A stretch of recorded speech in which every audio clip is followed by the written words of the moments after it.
매일 아침 책 읽기로 하루를 시작하는 행복 습관, 미라클 독서입니다. 오늘 함께 읽어볼 책은 공감은 지능이다. 신경과학이 밝힌 더 나은 삶을 사는 기술. 잠일잡기 지음 정지희 옮김, 심심해서 펴낸 책입니다. 잠일잡기. 스탠퍼드 대학교의 심리학 교수로 스탠퍼드 사회신경과학연구소를 이끌고 있다. 보스턴 대학교에서 인지신경과학 학사를, 컬럼비아 대학교에서 심리학 박사학위를 받았으며 하버드 대학교에서 박사 후 과정을 마쳤다. 심리학과 신경과학을 이용하여 공감이 어떻게 작동하는지, 사람들이 어떻게 공감하는 법을 더 효과적으로 배울 수 있는지 연구한다. 학문학적 연구 외에도 뉴욕타임즈, 워싱턴 포스트, 뉴요커, 월스트리트 저널 등의 공감, 친절, 관대함에 관한 심리학 칼럼을 쓰며 과학의 홍보 및 대중 커뮤니케이션에도 적극적으로 참여하고 있다. 자키는 최근 월스트리트 저널에 쓴 칼럼에서 코로나19가 친절함의 세계적 유행을 불러왔다는 신선한 주장을 펼쳤다. 사람들이 재난 상황에서 이기적이고 폭력적인 행동을 하는 대신 취약한 사람들을 돕고 친절을 베푸는 선택을 했다는 것이다. 그는 이러한 친절의 토대가 되는 공감의 중요성을 강조하며 우리가 혼자가 되지 않기 위해서는 공감을 현대의 뉴노멀로 만들어야 한다고 제안해 미국을 비롯한 해외 주요 언론의 주목을 받았다. 지은이님 소개는 이렇게 되어 있고요. 목차 살펴볼게요. 차례. 프롤로그. 우리는 더 친절한 세계를 만들 수 있다. 1. 인간 본성의 놀라운 유동성. 2. 공감의 작동 원리. 3. 증오 대 접촉. 4. 문학과 예술이 공감에 미치는 영향. 5. 지나친 공감의 위험. 6. 친절이 보상되는 시스템. 7. 디지털의 양날. 에필로그. 공감의 미래. 1. 인간 본성의 놀라운 유동성. 한 세기 전에는 거의 모든 사람이 우리 발밑의 땅이 그 자리에 꼼짝 않고 버티고 있다고 믿었다. 오스트레일리아는 언제나 섬이 있었고 브라질과 세네갈은 항상 대서양을 사이에 두고 떨어져 있었다고. 그건 너무 당연한 일이어서 토론할 거리도 안 됐다. 그런데 알프레트 베게너가 그걸 싹 바꿔놓았다. 베게너는 다소 뜬금없게도 모험가 겸 기상학자였다. 그는 기상추적 풍선을 타고 이틀 넘게 유럽 상공을 떠다녀 세계 신기록을 수립했다. 그린란드를 트레킹하면서는 툰드라에서 폭탄을 터뜨려 만년설의 깊이를 측정했다. 그리고 50세의 나이에 또 한 번 트레킹 여행을 하던 중 사망했다.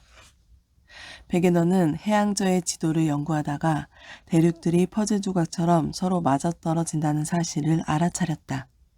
그는 한 친구에게 이렇게 써보냈다. 남아메리카의 동해안은 아프리카의 서해안과 정확히 맞춰지지 않습니까? 마치 한때 서로 붙어 있었다는 듯이 말입니다. 이것이 바로 내가 계속 연구해야 할 문제입니다. 베게너는 또 다른 수수께끼도 발견했다. 아프리카 평원은 고대 빙하에 긁힌 흉터로 뒤덮여 있다. 아프리카가 항상 적도 근처에 있었다면 어떻게 그런 일이 가능했을까? 똑같은 종의 량치류와 도마뱀이 칠레와 인도, 심지어 남극에도 퍼져 있었다. 그것들은 어떻게 그리 멀리 옮겨갈 수 있었을까? 당시 지질학자들은 고대에는 육지가 대양 사이를 다리처럼 연결하고 있어서 생물들이 대륙을 오갈 수 있었다고 믿었다. 베게너는 그런 설명에 만족할 수 없었다. 1915년에 펴낸 책 대륙과 대양의 기원에서 그는 급진적으로 다른 의견을 제시했다. 육지는 한때 한 덩어리로 이루어져 있었고 기나긴 세월에 걸쳐 땅덩어들이 갈라지면서 현재 우리가 알고 있는 여러 대륙을 형성했다는 것이다. 베게너는 최초의 한 덩어리였던 그 육지를 판게아라고 불렀다. 대서양은 사람들이 생각했던 것보다 훨씬 젊은 바다이며 여전히 성장하는 중이라고 했다. 서로 이웃한 채 진화한 동물들은 갈라진 땅덩어리에 실려 지구의 머나먼 구석으로 실려간 것이다. 또한 우리가 감지할 수 없지만 지구의 표면은 끊임없이 이동하고 있다고도 했다. 베게너의 이런 생각은 순조롭게 받아들여지지 못했다. 지질학자들은 후에 대륙 이동설이라 불리던 그의 생각을 무자비하게 조롱했다. 베게너는 그들처럼 지질학계에 속한 사람이 아니었고 지질학계의 내부자들은 그가 잘 확립된 개념에 그렇게 이상한 개념을 가지고 도전할 만큼 배짱이 두둑하다는 사실에 놀랐다.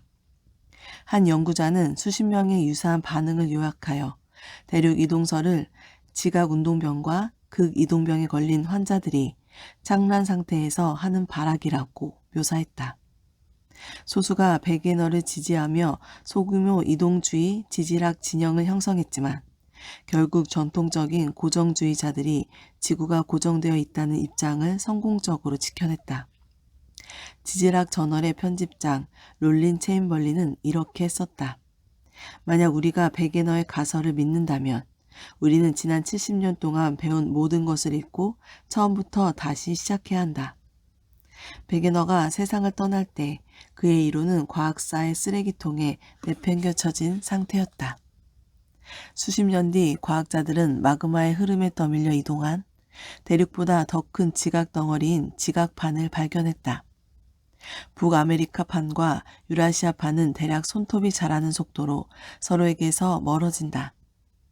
내가 태어난 후 지금까지 두 판은 약 90cm 정도 멀어졌다. 믿기 어려운 아이디어를 제시했던 과학계의 아웃사이더 베게너가 결국에는 옳았던 것이다. 지질학은 멈춰있는 것처럼 보이는 것도 움직일 수 있다는 사실을 인정하며 다시 쓰였다. 뇌는 변한다. 이제 우리는 땅과 하늘이 영원히 변화한다는 것을 인정하지만 우리 자신에 대한 이해는 훨씬 더 완고해졌다. 나이를 먹어 뼈가 뻣뻣해지고 머리카락이 하얗게 새는 건 사실이지만 우리의 본질은 항상 똑같은 상태를 유지한다고 믿는다. 수세기에 걸쳐 본질이 자리하고 있다고 여겨지는 위치는 계속 바뀌어왔다. 신학자들은 인간의 본질이 영원 불변한 영혼 속에 있다고 했다. 세속적인 철학자들은 자연적 특성과 덕에 초점을 맞추었다. 현대에 들어서자 인간의 본질은 유전자의 토대를 두고 우리 몸속에 부화되어 있는 것으로서 순전히 생물학적인 것이 되었다. 머무는 곳이 어디든 인간의 본성은 항상 일정하며 변하지 않는 것이라 여겨졌다. 나는 이런 믿음을 심리학적 고정주의라고 부른다. 한때 지질학자들이 대륙을 보던 관점으로 사람을 보고 있기 때문이다. 고정주의는 마음을 편안하게 해준다. 그것은 다른 사람들이 어떤 사람인지 또 우리 자신이 어떤 사람인지 알 수 있다는 말이기 때문이다. 하지만 고정주의는 우리를 한계 속에 가두기도 한다. 바람둥이는 언제나 바람을 피울 것이고 거짓말쟁이는 언제나 거짓말을 할 것이라는 뜻이니 말이다. 19세기의 과학이라 불리던 골상학은 각각의 정신적 능력이 신경이라는 부동산에서 자기만의 부지에 자리 잡고 있다고 주장했다. 골상학자들은 캘리퍼스를 이용하여 두개골의 튀어나온 부분과 들어간 부분을 측정해 자비심과 양심의 정도를 판단했다. 이런 종류의 고정주의는 지배적인 사회 계층 질서를 옹호하는 데 유용했다. 찰스 콜드웰이라는 골상학자는 미국 남부를 순회하며 아프리카 출신 사람들의 뇌는 예속에 적합하도록 만들어졌다고 주장했다. 또 어떤 자들은 소위 생물학적 사실이라는 주장을 내세우며 여자는 교육할 가치가 없고 가난한 사람들은 건전한 사리 분별력이 없으며 범죄자는 결코 개선될 수 없다고 주장했다. 골상학은 과학으로서는 몰락했지만 이데올로기로서는 아주 편리하게 끌어다 쓸 수 있었다. 20세기 초에 이르자 신경과학은 골상학을 벗어날 만큼 발전했지만 우리의 생물학적 특징이 고정된 것이라는 관념은 여전히 남아있었다. 연구자들은 인간의 뇌가 유년기에 급속하고 급격하게 발달한다는 것, 단지 자라기만 하는 것이 아니라 어지러울 정도로 정교한 구조로 재편된다는 것을 알고 있었다. 그러나 그 이후로는 대부분 발달이 멈추는 것처럼 보였다. 당시의 신경과학자들이 사용하던 도구로는 성인기 이후에 일어나는 변화를 감지해낼 수 없었기 때문이다. 이는 인간 본성에 관한 일반의 통념과 일치했고 결국 하나의 도그마가 되었다. 과학자들은 몸의 상처는 낫지만 뇌련은 뇌진탕이나 노화에 의해 상실되고 파티는 결코 되풀이될 수 없다고 믿었다. 현대 신경과학의 아버지 산티아고 라몬 이카알은 그 생각을 이렇게 표현했다. 성인의 중추신경계에서 신경회로들은 고정되고 종결된 바뀔 수 없는 무엇이다. 모든 것이 죽을 수 있지만 그 무엇도 재생되지 않을 것이다. 가능한 일이기만 하다면 이 엄혹한 결정을 바꾸는 것이 미래 과학이 할 일이다. 그러나 과학은 이 결정을 바꿀 필요가 없고 그저 그것이 틀렸음을 깨닫기만 하면 됐다. 그 길을 선도한 초창기의 발견 중 하나는 약 30년 전 예쁜 소리로 우는 새들을 연구하면서 이루어졌다. 매년 봄 핀치와 카나리아 수컷들은 잠재적 짝에게 구애하기 위해 새로운 곡조를 배운다. 과학자들은 이 새들이 레파토리를 쌓아가는 동안 하루에 수천 개의 새로운 뇌세포를 만든다는 사실을 알아냈다. 연구자들은 여러 해에 걸쳐 성체가 된 쥐, 묘족 뒤쥐, 원숭이에게서도 새로운 뉴런을 발견했다. 회의론자들은 여전히 성인의 뇌가 자랄 수 있다고 확신하지 못했다. 그러다 예상치 못한 계기로 돌파구가 나타났다. 그 계기는 바로 냉전이었다. 냉전 초기에 각 나라는 정기적으로 핵무기 실험을 하다가 1963년 핵실험 금지 조약을 기점으로 실험을 멈췄다. 핵폭발로 생성되는 동위원소인 방사성 탄소의 수치가 급격히 치솟았다가 그만큼 급속하게 곤두박질 쳤다. 방사성 탄소는 우리가 먹는 식물과 동물 속으로 들어가고 우리가 먹는 것은 우리가 만드는 새 세포들로 들어간다. 커스티 스폴팅 등 뇌과학자들은 이 점을 활용했다. 스폴팅은 고고학자들의 방법을 빌려와 탄소 14의 수치를 기반으로 뇌세포의 탄소 연대를 측정해 세포들이 태어난 연도를 밝혀냈다. 그리고 놀랍게도 사람들이 평생에 걸쳐 새 뉴런을 만든다는 사실을 알게 됐다. 다시 말해서 뇌는 변경할 수 없이 고정된 회로가 아니라는 것이다. 뇌는 변하며 그 변화는 무작위적으로 일어나는 것이 아니다. 현재 MRI 연구들이 거듭 보여주는 것은 우리의 경험, 선택, 습관이 우리의 뇌를 빚어간다는 사실이다. 현악기 연주나 저글링을 배우면 뇌에서 손을 통제하는 일을 담당하는 부분들이 자란다.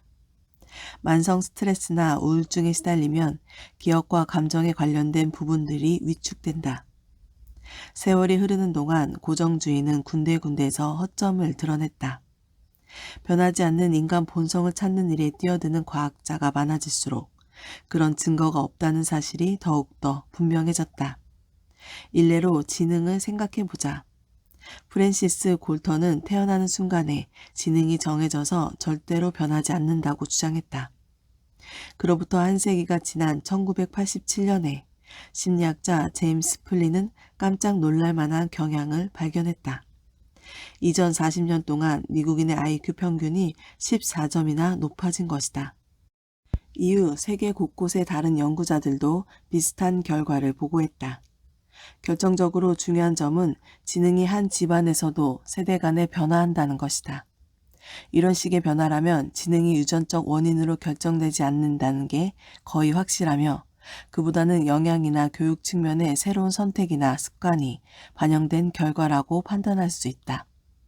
가난한 아이들도 더 잘 사는 집안에 입양되면 IQ가 10점 이상 높아지는 것도 앞의 판단과 일치한다. 그리고 최근 60만 명 이상을 분석한 심리학자들은 학교 교육을 받은 횟수가 증가할수록 IQ가 약 1점씩 증가하며 이 효과는 남은 평생 지속된다는 사실을 발견했다. 성격 역시 우리가 인식하는 것보다 훨씬 더 많이 바뀐다. 갓 성인이 되어 집을 떠난 청년들은 더 신경질적으로 변한다. 결혼한 후에는 더 내향적으로 되고 첫 직장을 구해 일하기 시작한 뒤에는 더 성실해진다. 물론 의도적으로 변화를 불러올 수도 있다. 심리치료를 받으면 이전보다 신경증이 느그러지고 더 외향적이 되며 더 성실해진다. 이런 변화는 치료가 끝난 뒤 적어도 1년 동안 유지된다. 성격은 우리를 특정한 삶의 궤도에 가두지 않으며 성격에는 우리가 내린 선택이 반영된다. 공감의 잠재력에 관한 2가지 관점. 이제 인간 본성에 관한 과학은 지질학의 교훈을 받아들여 마침내 고정주의를 떨쳐내게 됐다. 우리는 고정되어 있거나 얼어붙은 존재가 아니다. 우리의 뇌와 마음은 일생에 걸쳐 변화한다. 변화가 더디고 잘 감지되지 않을 수는 있지만 그래도 우리는 움직인다. 베개너를 기려 우리는 이 개념을 심리학적 유동성이라고 부를 수 있다. 유동성이 누구나 어떤 것이든 다 될 수 있음을 의미하지는 않는다. 내가 아무리 노력한다 해도 염력으로 물체를 움직이거나 노벨 물리학상을 받을 수는 없다. 우리가 얼마나 똑똑하고 얼마나 예민하며 얼마나 친절할지 결정하는 데는 분명 유전자가 하는 역할이 있다. 태어나는 순간 우리의 특성이 정해져 있다는 것은 결코 부인할 수 없다. 인간 본성은 유전과 경험이 더해져 형성된다. 여기서 논쟁할 수 있는 사항은 각 부분이 어느 정도의 의미를 지니는가이다. 다시 지능을 생각해 보자. 어떤 사람의 유전자는 그에게 지능이 높거나 낮은 상대적인 성향을 부여한다. 이를 그 사람의 설정값이라고 부를 수 있겠다. 그러나 각각의 사람에게는 그 값을 유동적으로 움직일 수 있는 범위도 존재한다. 사람의 지능은 누구에게 양육을 받았는지, 학교에 얼마나 오래 다녔는지, 심지어 어떤 세대에 태어났는지에 따라서도 더 높거나 낮게 나타난다. 고정주의자는 한 사람의 설정값에 초점을 맞추고 그 사람이 얼마나 똑똑하냐고 묻는다. 유동주의자는 변화의 범위에 초점을 맞추고 그 사람이 얼마나 똑똑해질 수 있냐고 묻는다. 두 질문 모두 중요하지만 인간 본성에 관한 논의에서 고정주의는 합당한 정도 이상으로 과도한 지배력을 행사해왔다. 그 결과 우리는 우리가 어떤 존재가 될지에 대해 자신이 지닌 힘을 과소평가하게 되었다. 로든베리 가설에 따르면 공감은 기질적 특성으로서 우리가 닿을 수 없는 장소에 갇혀 있으며 아무리 노력해도 바꿀 수 없다. 이런 관념은 상식과도 잘 통한다. 물론 어떤 사람들은 다른 사람보다 배려심이 더 깊다. 성자도 있고 사이코패스도 있는 것은 그 때문이다. 하지만 이런 차이가 의미하는 바는 무엇일까? 솔과 폴이라는 두 사람을 상상해보자. 폴의 성향은 공감보다는 이기심 쪽으로 기울어져 있다. 고정주의자라면 사람은 여간에서는 달라지지 않으므로 폴은 영원히 이기적일 거라고 주장할 것이다. 그림 1에는 두 사람이 비교적 좁은 공감 범위를 지니고 있다는 개념이 표현되어 있다. 폴은 공감을 가장 잘하는 날에도 솔이 공감을 가장 못하는 날보다 공감하지 못한다. 이 관점에도 어느 정도 진실이 담겨 있다. 쌍둥이 연구에서 증명되었듯이 공감은 적어도 어느 정도는 유전을 따르기 때문이다. 그중 일부 연구는 쌍둥이들에게 사람들의 눈사진을 보고 그들의 감정을 해독하게 했다. 또 다른 연구에서는 쌍둥이 부모들에게 각 쌍둥이 자녀가 다른 아이들에게 얼마나 자주 장난감을 함께 갖고 놀게 해주었는지 질문했다. 특히 창의적인 한 실험에서는 연구자들이 2, 3세 쌍둥이들의 집을 찾아갔다. 그러고는 한 연구자가 실수로 서류 가방에 손이 낀 신용을 하는 동안 다른 연구자가 아이들이 얼마나 걱정스러워하는지, 다친 방문객을 도우려고 얼마나 애쓰는지를 몰래 측정했다. 정확한 측정값이 어느 정도든 대체로 일란성 쌍둥이 사이에서는 일란성 쌍둥이보다 더 유사한 결과가 나왔다. 일란성이든 이란성이든 모두 한 가정에서 자란 쌍둥이들이었지만 일란성 쌍둥이들은 유전자의 절반이 아닌 전체를 공유한다. 일란성 쌍둥이들이 이란성 쌍둥이보다 성격과 지능 등에서 더 비슷하게 보이는 정도를 과학자들은 유전에 의한 것이라 여긴다. 이런 종류의 분석에서는 공감이 약 30%, 관대함이 60% 가까이 유전적으로 결정된다는 결과가 나왔다. 이런 결과는 꽤 실질적이다. IQ의 유전적 요소가 약 60%인 것과도 비교해 볼 수 있었다. 그리고 이런 수치들은 꽤 안정적이다. 한 연구에서는 사람들이 12년에 걸쳐 여러 차례 공감 테스트를 받았다. 어떤 사람의 25세 때 공감 점수를 안다면 그들이 35세에 어떤 결과를 낼지 신빙성 있게 예측할 수 있었다. 유동주의자는 설정값의 중요성을 인정하면서도 사람들이 의미 있는 여러 방식으로 변화할 수 있다고 주장할 것이다. 방금 이야기한 쌍둥이 연구를 다시 한번 살펴보자. 공감과 친절함이 부분적으로 유전에 의한 것이긴 하지만 여전히 경험과 환경, 습관 같은 비유전적 요인들이 중요한 역할을 할 여지도 있다. 그림 2에서는 솔과 폴의 잠재적 공감 범위를 넓힘으로써 그러한 탄력성을 표현했다. 두 사람은 자기가 한 경험과 선택에 따라 각자의 범위 안에서 꽤 먼 거리를 움직일 수 있다. 이런 구성에서는 폴의 설정값이 솔보다 낮다고 해도 폴이 가장 깊은 공감하는 순간은 솔이 가장 적게 공감하는 순간을 능가한다. 환경과 상황에 따른 공감. 경험이 공감의 양상을 결정한다는 사실은 수십 년간 쌓인 증거가 증명한다. 높은 공감을 표현하는 부모가 양육하는 1살짜리 아이는 같은 연령의 다른 아이들에 비해 2살이 되었을 때 낯선 사람을 더 높은 강도로 염려하며 4살 때는 다른 사람의 감정에 더 잘 응답하고 6살 때는 더 너그럽게 행동한다. 위험한 처치에서 자라는 아이들에게는 양육이 더욱더 중요하다. 심리학자들은 시설에서 양육되는 아이들에 대한 학대로 악명 높은 루마니아의 보호 아동을 살펴보았다. 충분히 먹지 못하고 방치되는 일이 잦은 아이들이었다.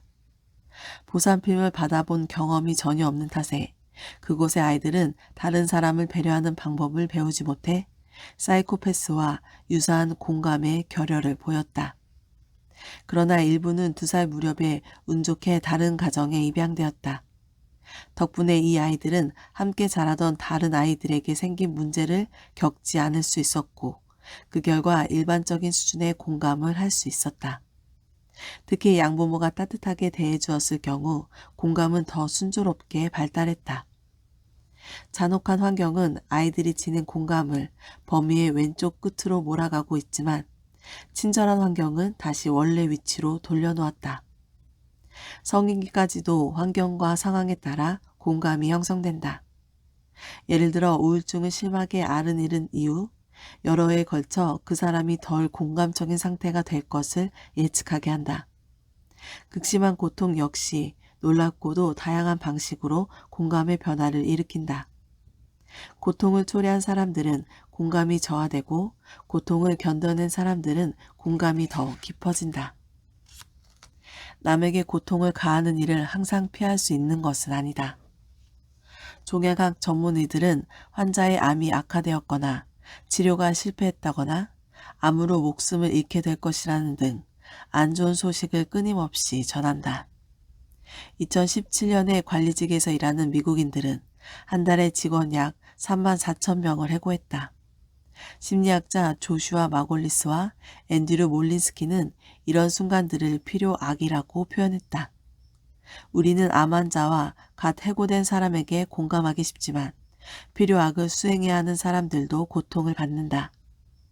예를 들어 종양학 전문의 약 50%가 나쁜 소식을 전할 때마다 마음이 심하게 아프고 스트레스를 받는다고 답했다. 한 실험에서는 그런 소식을 전하는 신용을 한 것만으로도 의대생들의 심박수가 상승했다.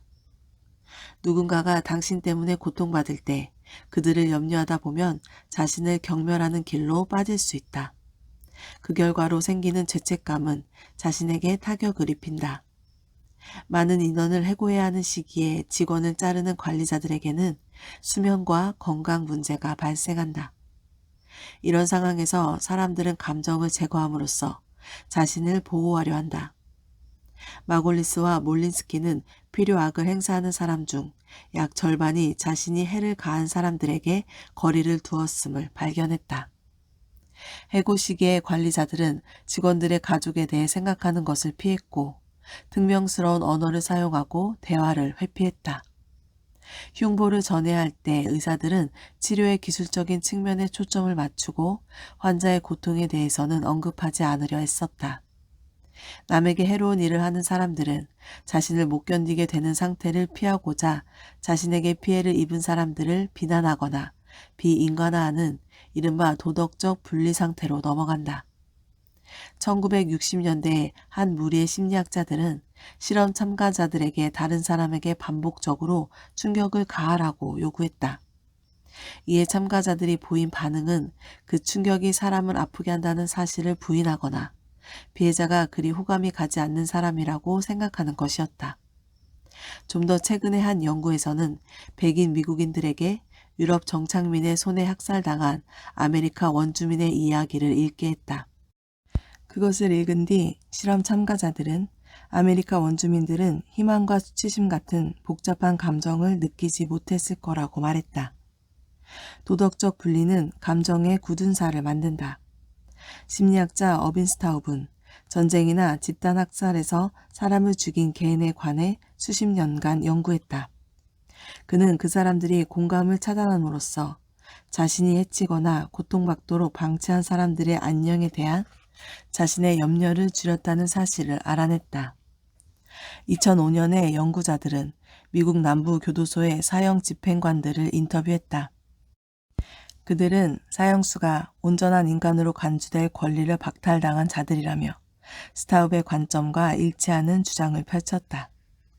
예를 들어 독극물 주사를 놓을 사형대에 사형수를 묶는 일 등 사형 과정에 가장 깊이 관여하는 집행관들이 사형수를 가장 비인간화했다.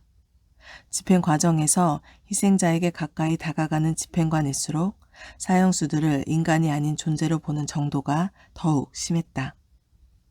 트라우마 생존자의 회복과 공감. 남에게 고통을 초래하는 일은 사람들을 자신의 공감 범위 왼쪽으로 몰고 가 배려를 더욱 어렵게 만들지만 크나큰 고통을 감내한 사람들의 경우 공감이 더욱 깊어지는 경우가 많다. 폭행이나 병, 전쟁, 자연재해를 비롯한 트라우마는 삶의 기반을 뒤흔들어 놓는 심리적 지진과도 같다. 생존자들은 트라우마를 겪기 전보다 세상을 더 위험하고 잔인하며 예측할 수 없는 것으로 여기게 된다. 많은 사람이 외상 후 스트레스 장애로 괴로워한다. 수시로 떠오르는 가장 끔찍한 순간의 기억에 압도되어 이전의 삶으로 돌아가기가 어려워지는 것이다. 그러나 트라우마를 겪은 사람 중 대부분은 PTSD가 생기지 않는다. 사건이 벌어진 지 6개월이 지나면 성폭행 피해자 중 PTSD 증상을 보고하는 사람은 절반 이하가 되고 참전 용사들의 경우 그 수는 약 8분의 1에 지나지 않는다. 대체로 다른 사람들의 지지를 받는 트라우마 생존자들이 좀 더 쉽게 회복한다. 그 후로는 그들이 다른 사람을 위해 그런 지지자의 역할을 해주는 경우도 많다. 허리케인 하비가 휴스턴을 강타했을 때 허리케인 카스틀이나 생존자 단체 케이준 네이비는 수십 대의 보트를 텍사스로 몰고 가 희생자 구출을 도왔다. 그 밖에 다양한 트라우마를 겪은 생존자 중 수천 명이 동료 상담가로 직업을 바꿔 한때 자신들이 겪었던 상처로 괴로워하는 다른 사람들을 치유하고 있다. 참전 용사들은 서로 대화를 나누며 암담한 순간들을 통과해낸다. 10년 동안 중독을 끊고 지낸 예전의 중독자들은 다른 중독자들이 첫 열흘을 잘 버틸 수 있도록 돕는다. 심리학자들은 이런 종류의 친절함을 고통에서 태어난 이타심이라고 부르는데 이런 이타심은 어디서나 찾아볼 수 있다. 최근의 연구자들은 부룬디, 수단, 조지아 등 40여 개 국가에서 전쟁으로 파괴된 공동체를 조사했다. 그 마을과 동네, 도시에 사는 사람들은 상상하기 힘든 고통을 겪었고 공동체의 삶에서 벗어나 산다고 해도 그들을 탓할 수는 없을 것이다. 그런데 사회운동과 시민참여에 대한 그들의 헌신은 오히려 더욱 깊어졌다. 연구자들이 돈을 선물로 주었을 때 그들은 전쟁에 시달리지 않는 지역의 사람들보다 그 돈을 마을 사람과 함께 나누는 경우가 훨씬 많았다.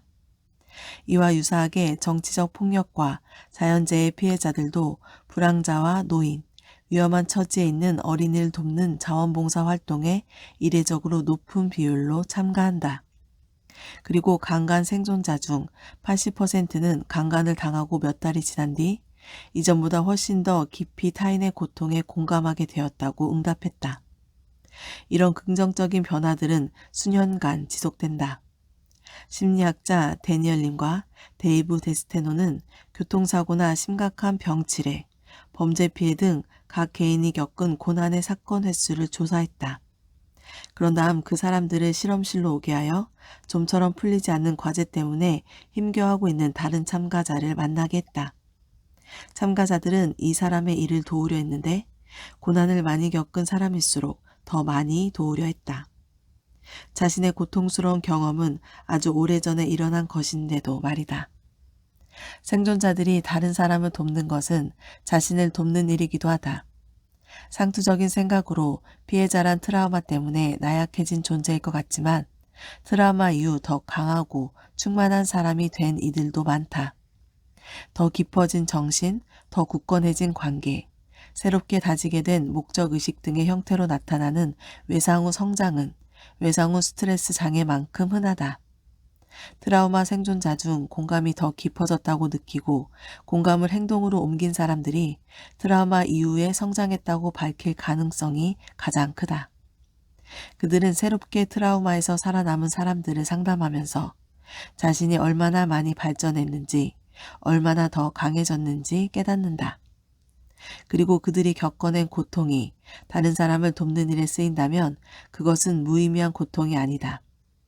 위대한 심리학자이자 홀로코스트 생존자인 빅터 플랭클이 쓴 것처럼 이 세상에 자신의 존재를 대신할 수 있는 것이 아무것도 없다는 사실을 일단 깨닫게 되면 자기 삶을 던져버리지 못할 것이다. 그는 왜 살아야 하는지를 알고 있고 그래서 그 어떤 어려움도 견뎌낼 수 있다. 오늘 미라클 독서는 여기까지 읽도록 하겠습니다.